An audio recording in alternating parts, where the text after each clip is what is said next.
Hello everyone, welcome to episode 10 of Reading Layamon's Brut. That's right, episode 10, we've made it. So thank you all for joining me. Last time you'll remember that Brutus and the Trojans landed at an island where they found an abandoned city. Brutus went into the temple and performed a ritual, inquiring of the goddess Diana, and Diana then appeared to him in a dream and told him about a land to the west of France, the land at that time called Albion, which was inhabited by giants, and she told Brutus that that's where he could go to establish his new home. And we pick up now just after the Trojans left the island and set sail once more. Her hefden wind, her hefden water, the herm wel ferrede. 30 days and 30 nicht her ferden ever forthricht, before Africa her ferden forth, and ever her droen west and north, over than Lake of Silvios, and over than Lake of Philistios, be Rusicadan her nomen the Sa, and be the Mountain of Azare. In there Sa her funden Utlauen, the kennest the weren odon dauen, 50 shippen fulle, there weren founders to fele, with Brutun her fuchten, and velden of his monnen. Ach Brutus hefde the overe hand, the fire he sloeg, the quick he bond. There bewon Brutus fele kunnen wonnen, muchel garsum en mete, his munshipper was the mare. They had wind and they had water, which carried or ferried them well. For 30 days and 30 nights they went ever directly or continuously. Before Africa they went forth, and ever they drew west and north, over the lake of Silvius and over the lake of Philistius. By Rusicadan they took the sea, and by the mountains of Azare. In the sea they found outlaws, or we might say pirates, the keenest that were, or the bravest that were in that day, or in those days. There were 50 ships full. There were fiends, or enemies, too many, which is interesting, because we were told before that the Trojans had something like 320 ships, so the pirates are actually outnumbered. They fought against Brutus, and felled of his men, so some of his men. But Brutus had the upper hand. The doomed he slew, and the living, the quick he bound. There Brutus obtained many sorts of what would you call it? Spoils, many sorts of spoils, things that have been won. Much treasure and meat, his honour was the more.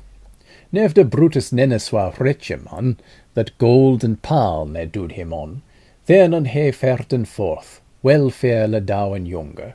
Over Malven an a flum swithe long, in Mauritania he komen a lond. He liefden jend that ilke land, and the lerden he sloen, then a drink and then a mete, the he there funden, to her a shipe, he hit fusten, firest that hem thochte, he noemen of dan land, al that he wulden.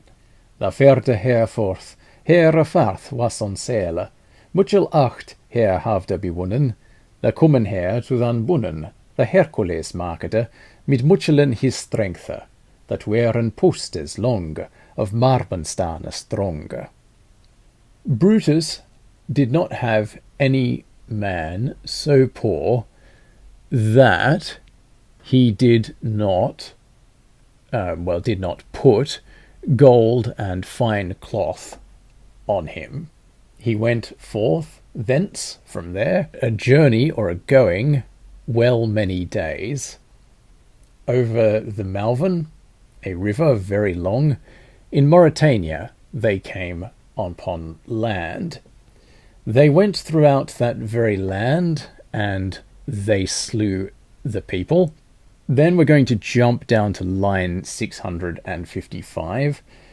They hurried it to their ships. And what's it? Well, for it, we jump up to the previous line, line 654, the drink and the meat, so the drink and the food, which they found there, the fairest that seemed to them.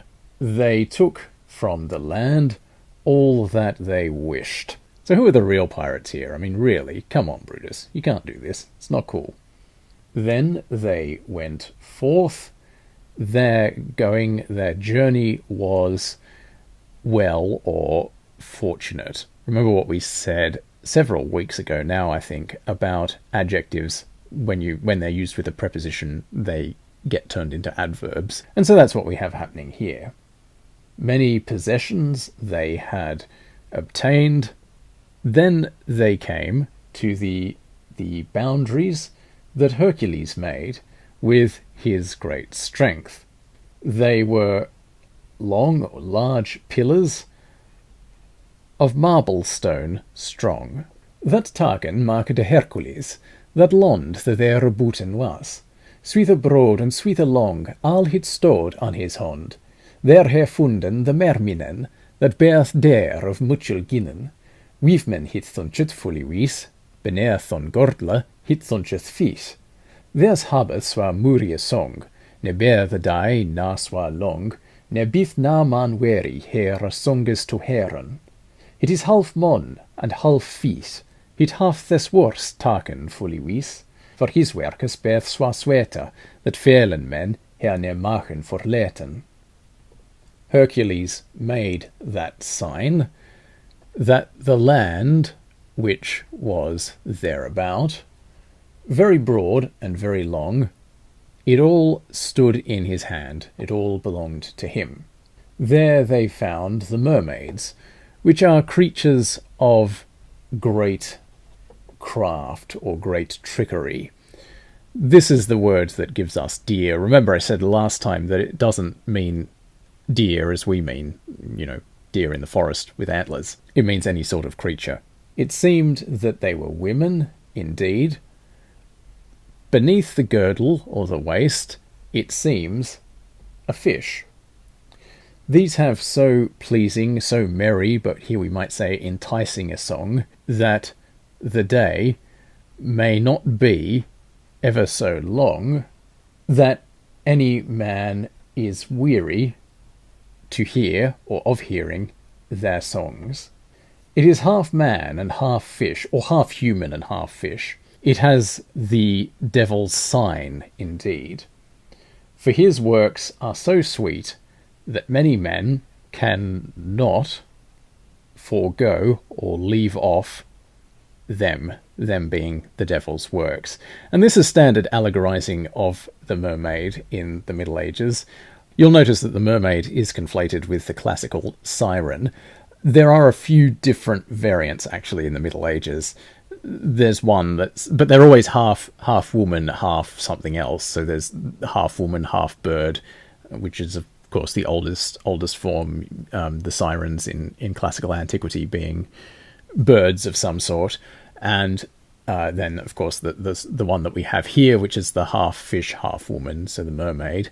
But there's also a half woman, half snake. And all of these are seen as being deceitful in some way, because they appear to be human, but they're actually not when you find out what's below the surface. So they're seen as representing the tricks of the devil, or the lies of the devil. And on that note, I do rather wish that Lawman had made this line here 667. I wish that he'd made that the previous line, because then this line here about the devil's sign would end up being line 666, which would have been kind of cool, but he missed his chance. I'm sure Dante would have done that if he was writing this. But I digress. Brutus I herte siggen thurchisa monnen, of dan uverle ginnen, the kuthen, the merminen, he hichte honlien kablen, tern seiles to topper, letten laden den a wind, lithen mit than uthen. The merminen herm to swovnen, on alchera siden, swither her herm letten, mit luthre hera kraften, netherles Brutus at brak, al buten bursten. An ferde richten is wai, his shippen runden swither. Asteres man ham talde wil spel, that her spine is ach. Her druen toart havna, hallethes weren blither. Brutus heard say, or heard tell, from his seamen, from his sailors, of the evil tricks which the mermaids knew how to do.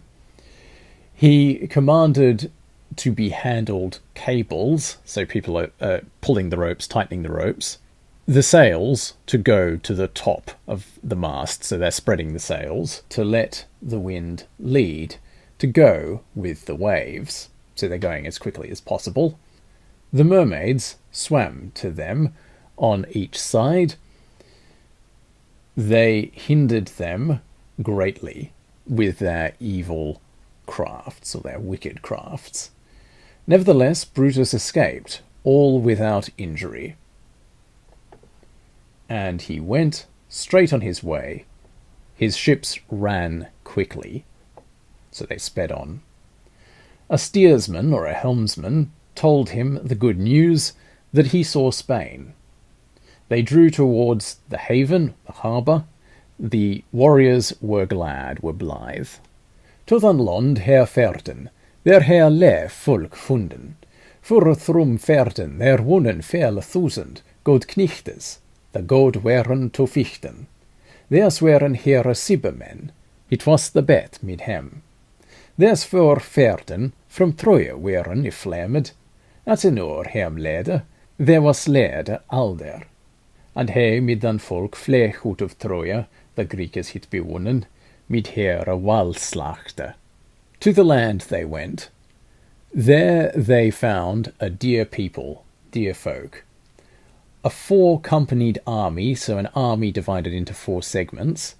There were many thousands of good knights who were good in the fight. These were their kinsmen. It was the better for them. These 4 armies had fled from Troy.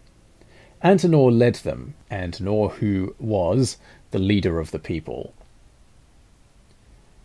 And he fled out of Troy with the people when the Greeks conquered it with their gruesome or terrible slaughter. Literally slaughter. It just means it's really bad and really grim and horrible. Corinius was here duke, seven Antenor was dead. Corinius was a strong man, and he had much laban. He was swa can, he was swa strong, swilchit were an airtand. The teethend come to Corinium, that Brutus was thither comen. Well was him on lever, nes he never swa blither. He comen together, and ofte he kusten. Brutus him side teethende, that on land he ferde setjende, where he micht thurchwunian, mit his winfolke. Corinius was their leader, after Antenor was dead. Corinius was a strong man, and he had great bones. He was so brave, he was so strong, as though he were a giant. The news came to Corinius that Brutus had come there. Well was him in his life, he was glad about that. He was not ever before so happy. They came together, and oft or repeatedly they kissed. Brutus told him the news, said to him the news, that he went seeking a land where he might dwell throughout, settle, with his winfolker. There seems to be an I missing here, so this would be something like winfolker, so the joyful people, with his glad people. Corinius him answerde, and each they wolle mit far, mit mine drichtfolke, and haben dale mit they, and halden they for here, and here they for lavert. This forward was he marked, her ferten to somne. Her ferten from Spine richt toward Brutine. America heicht that land, der Brutines nome nu on stond. Peitu her letten on richt hand, swa he kummen a that land. In ara swithe fire a, their lair falleth I the sa. Corinius answered him, and I will go with you, with my lordly people, and have a share with you. So we'll throw our lot in with yours, and hold you for our superior, and hear or obey you as a lord. This agreement was made, and they went together. They went out of Spain straight towards Brittany. Armorica that land was called, where Britain's name now stands. Poitou they left on the right side, on the right hand, as they came into that land, in a very fair river where the Loire flows into the sea.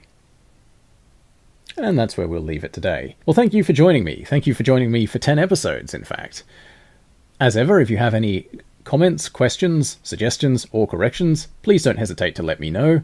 Thank you to everyone who has got in touch or who has subscribed or sent me a message either here or on the Facebook page, which you'll find linked in the video description. I do appreciate hearing from you. It's very much appreciated. All the best, and I'll see you next time.